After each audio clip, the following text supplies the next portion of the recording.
Bismillahirrahmanirrahim. Assalamualaikum warahmatullahi wabarakatuh. Alhamdulillah, puji dan syukur kepada Allah Subhanahu wa taala karena atas fikiran irada taufik dan hidayah serta nikmat kesehatan yang Allah berikan kepada kita sehingga pada hari ini kita kembali dapat melanjutkan materi pembelajaran kita. Anak-anakku yang Bapak rindukan, sebelum kita memulai pembelajaran terlebih dahulu mari kita berdoa. Mudah-mudahan apa yang kita pelajari menjadi ilmu yang berkah, bermanfaat dunia akhirat. Bismillahirrahmanirrahim. Raditu billahi rabba wa bil islam dina wa bi Muhammadin nabiyya wa rasula. Rabbi zidna ilma wa rizqna hikmah.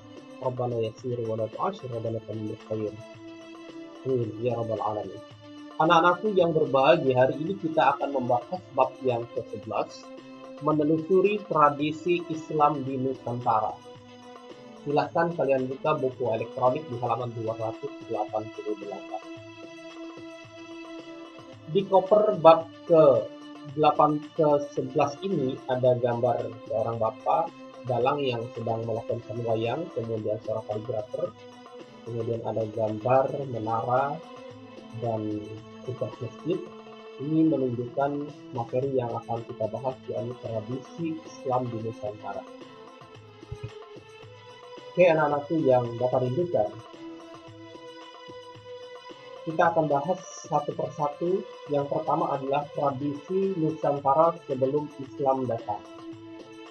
Kemudian yang kedua, akulturasi budaya Islam. Dan yang ketiga, melestarikan tradisi Islam di Nusantara. Oke, baik. Tradisi Nusantara sebelum Islam. Jauh sebelum Islam masuk dan berkembang di Nusantara, masyarakat telah memiliki keragaman budaya dan tradisi. Bahkan sebelum agama Hindu-Buddha masuk ke Indonesia, masyarakat telah memiliki kepercayaan kepada benda-benda alam dan roh nenek moyang. Atau yang lebih kita kenal dengan kepercayaan animisme dan dinamisme. Nah, kepercayaan kepada benda-benda alam dan roh nenek moyang inilah yang berpengaruh pada pola pikir kehidupan masyarakat. Akulturasi budaya Islam.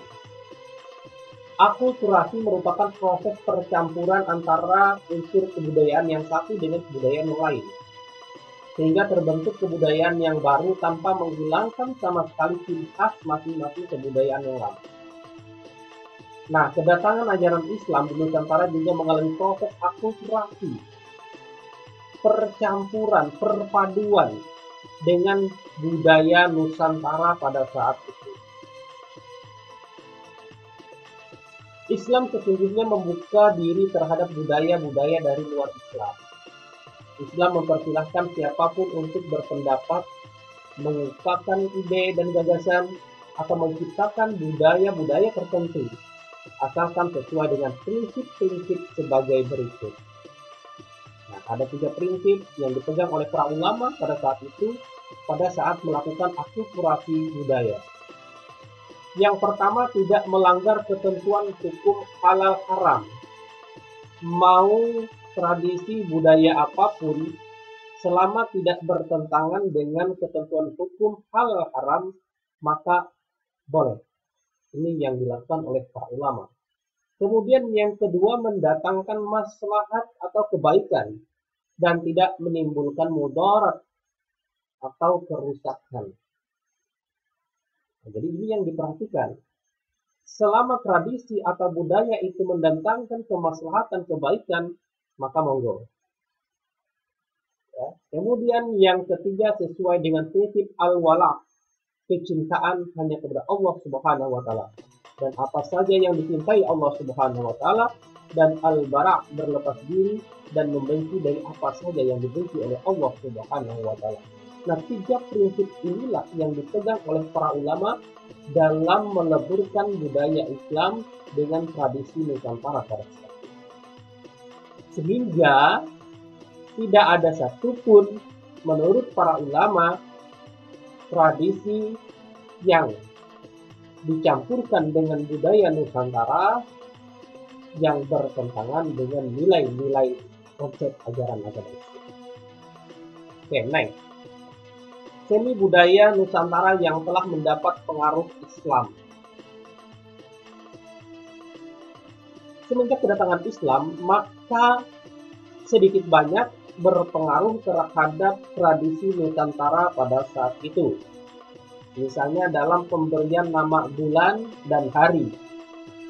Kita kenal kalau di Jawa itu ada namanya bulan Maulud atau Mulud.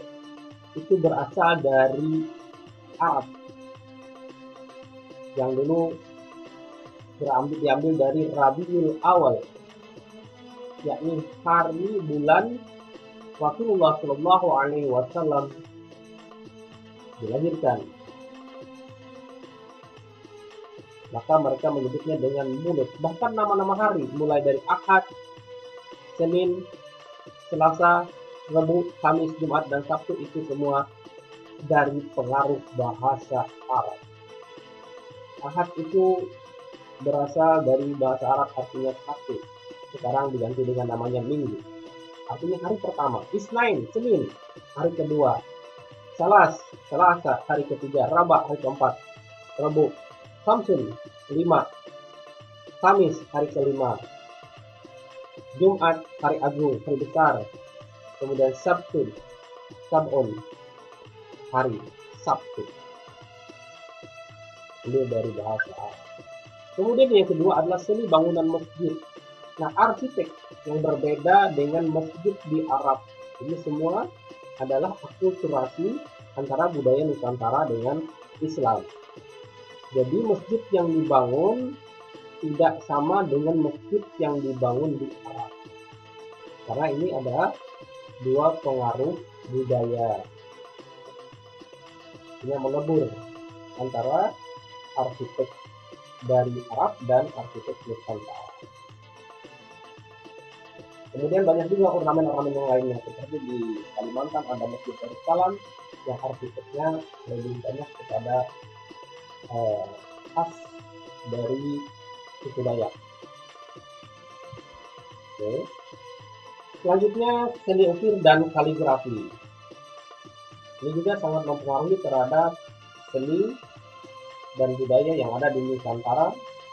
Seni ukir yang dimaksud adalah seni ukir hias untuk hiasan masjid, bangunan makam di bagian jirat, nisan, sungkup, dan tiang sungkup. Seni ukir hias ini antara lain berupa dedaunan, motif bunga, teratai, bukit-bukit karang, panorama alam, dan ukiran kaligrafi. Kemudian selanjutnya seni tari.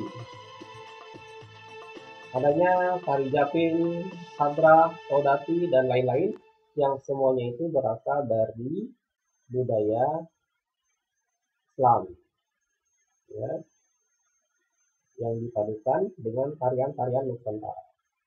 Kemudian yang selanjutnya adalah seni musik. Kebudayaan Islam kita juga mengenal seni musik berupa rebana, hadrah, qasidah, nasyid, jambus yang melantunkan lagu-lagu dengan syair Islam. Nah, ini sangat berpengaruh sekali kedatangan Islam dengan tradisi yang ada di Nusantara. Kemudian selanjutnya adalah di seni pertunjukan. Seni pertunjukan wayang kulit merupakan perpaduan kebudayaan Jawa dengan unsur keislaman. Nah, sebelum Islam datang, wayang kulit di Jawa sudah lebih dahulu digemari oleh masyarakat. Nah, sehingga para ulama telah mengganti cerita yang biasanya Mahabharata, Ramayana dengan kisah-kisah dalam Al-Quran, misalnya tentang Nabi Ibrahim dan lain sebagainya. Nah, sehingga terjadilah perpaduan antara seni pertunjukan Nusantara dengan Islam. Kemudian dalam bidang seni sastra, misalnya ada babat, ada hikayat, dan suluk. Kemudian dalam kesenian debus. Nah, debus merupakan seni bela diri untuk memupuk rasa percaya diri dalam menghadapi musuh. Kesenian ini mempertunjukkan aksi kekebalan tubuh terhadap benda-benda tajam.